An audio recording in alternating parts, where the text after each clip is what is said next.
So, how often in a generation, 100 years, does Ash Wednesday land on Valentine's Day? 3 times in every generation. The next time it's going to land on Valentine's Day is 2029. Landed on 2018, this year, 2029, and you don't have to worry about it again until the next 100 years. But there's something very unique about Ash Wednesday and Valentine's Day, because they have as their core the same thing. On Valentine's Day, we're supposed to be enhancing, building up, and creating that new relationship, or a better relationship, or a more wondrous relationship with the people we love. And so we give gifts, and we celebrate this day. But you see, the Lenten season is also about relationships. And it's about recognizing the sacrifice that Christ made for us, and how much He loves us, and how much He calls us into that love relationship with Him. And so we have these 40 days beginning today to transform ourselves, to change ourselves. God has given us that incredible gift of free will to change. But to do so, we have to choose to change.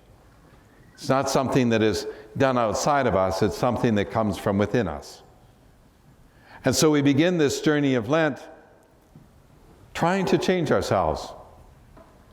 The scriptures remind us of how this goes about in prayer and fasting and almsgiving.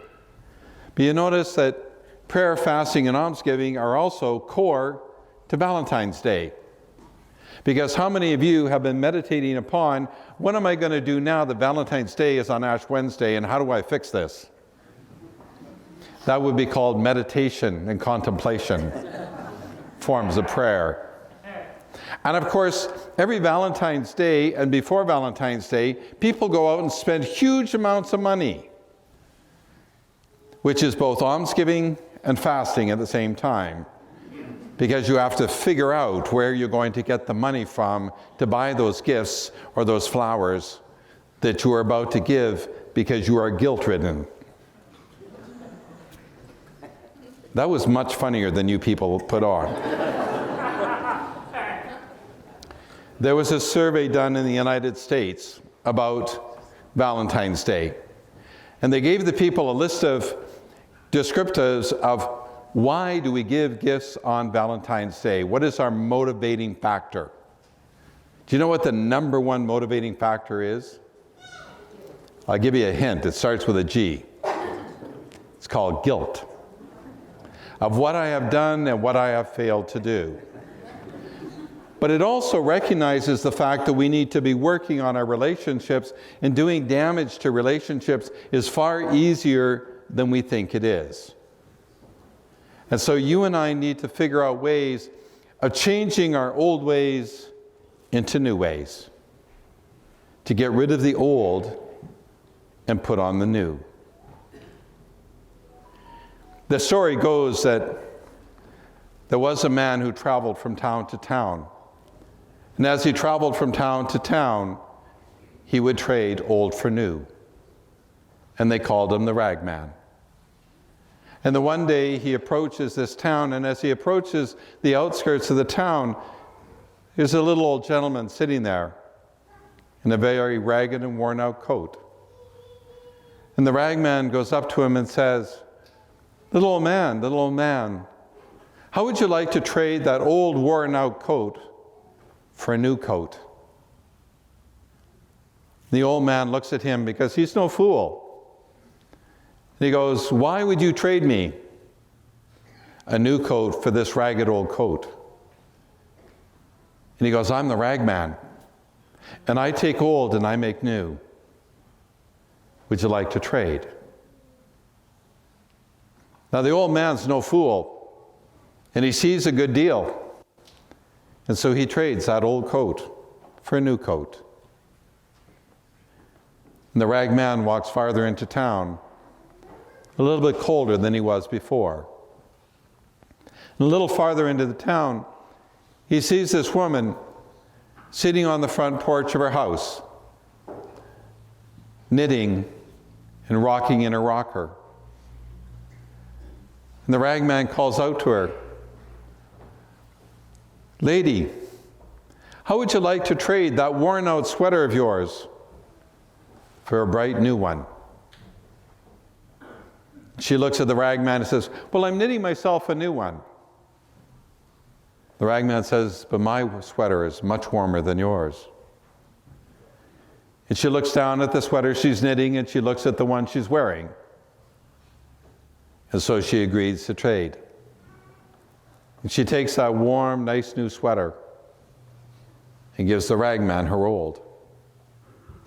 And he puts it on, and he puts the coat back on, and he walks a little further into town, shivering a little bit in the cold. As he gets a little farther into town, he sees this boy sitting on the side, watching the other boys run around and play soccer. And the ragman walks up to the little boy and says, "Why aren't you out there running around with all the other boys?" And the little boy looks up at him and says, "I can't run like the other boys." And he pulls up the pant leg and shows him this twisted, deformed knee. And the ragman says, "How would you like to trade that old knee for a new one?" And the little boy's eyes get big. He looks at the ragman and says, "Can you do that?" And the ragman says, "I'm the ragman. I take old and I make new. Would you like to trade?" "Oh yes, I would love to trade." And all of a sudden, his knee is well. And off he runs to play with the other boys. And the ragman walks on a little farther, dragging his leg and shivering in the cold. As he continues to walk into the town, he comes by the park and he sees this little girl sitting on the bench, all by herself. And the other girls are on the swings and they're playing around. There she sits on the bench. And the ragman walks up to her and says, "Little girl, why aren't you out playing with all the other little girls?" The little girl says, "They don't like me.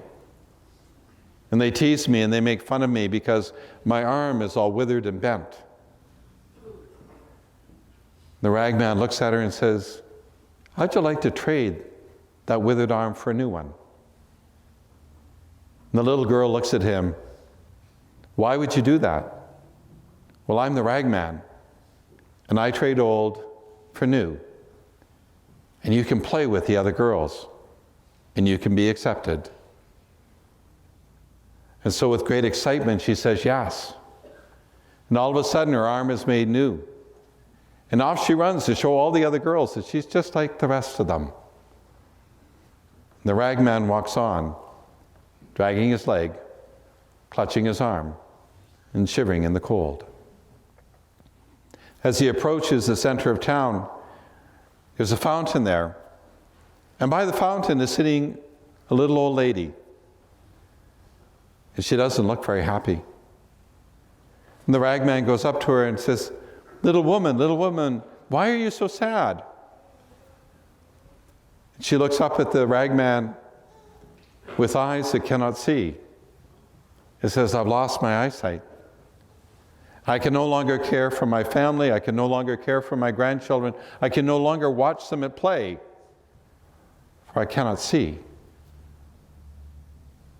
The ragman says, "How would you like a new set of eyes?" And the little old woman looks up and says, "Off with you. Don't fool with me. Why would you do that? How could you give me new eyes?" And the ragman says, "I'm the ragman, and I take old and I make new. Would you like your sight back?" And the little old woman looks up and says, "Of course I would like my sight back, but how can you do that?" And immediately her eyesight is restored. And she runs off to see her family. And the ragman walks through the town, staggering, dragging his leg, clutching his arm, shivering in the cold. By about this time, people in town are starting to notice something has happened. The little old man who sat on the outsides of town, he's got a brand new coat. And people want to know, where did you get the coat? How did you get that coat? Well, I traded the ragman. Are you sure you didn't steal it? No, I traded the ragman. He took my old coat and he gave me a new one. And the lady who sat on the stoop, rocking, confirmed it and said, he traded with me too. He gave me a brand new sweater and he took my old sweater. And people are beginning to wonder, where is he? And then somebody notices the little boy that is running around with all the other little boys whose leg used to be withered and bent. And they asked the little boy, what happened? He said, this man, the ragman, he took my bent knee and he gave me a new one.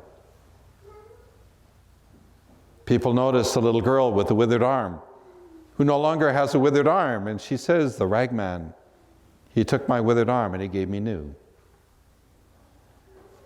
And then somebody notices the little old lady, who everybody knew was blind, but now can see. Where did you get your eyesight? How did you get your eyesight?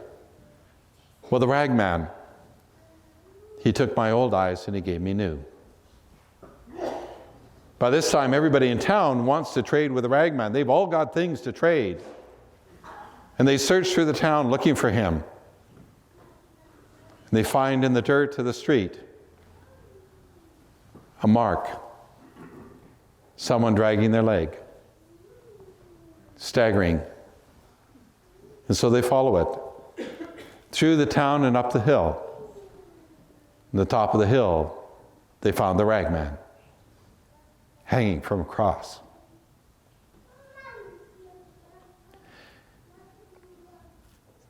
Jesus takes our old and he makes it new. But we have to be willing to trade. We have to be willing to let go of all of those things that we hang on to. Our faults, our failings, our shortcomings. We need to turn them over to Jesus. We need to let them go. This time I invite you to take out your rag.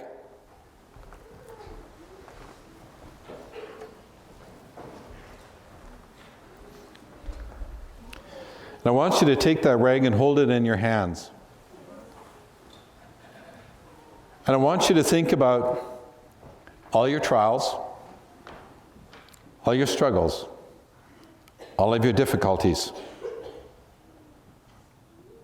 all the things that stop you from loving God the way you should love God, all the things that stop you from loving your neighbor, loving your spouse, loving your parents, loving your children.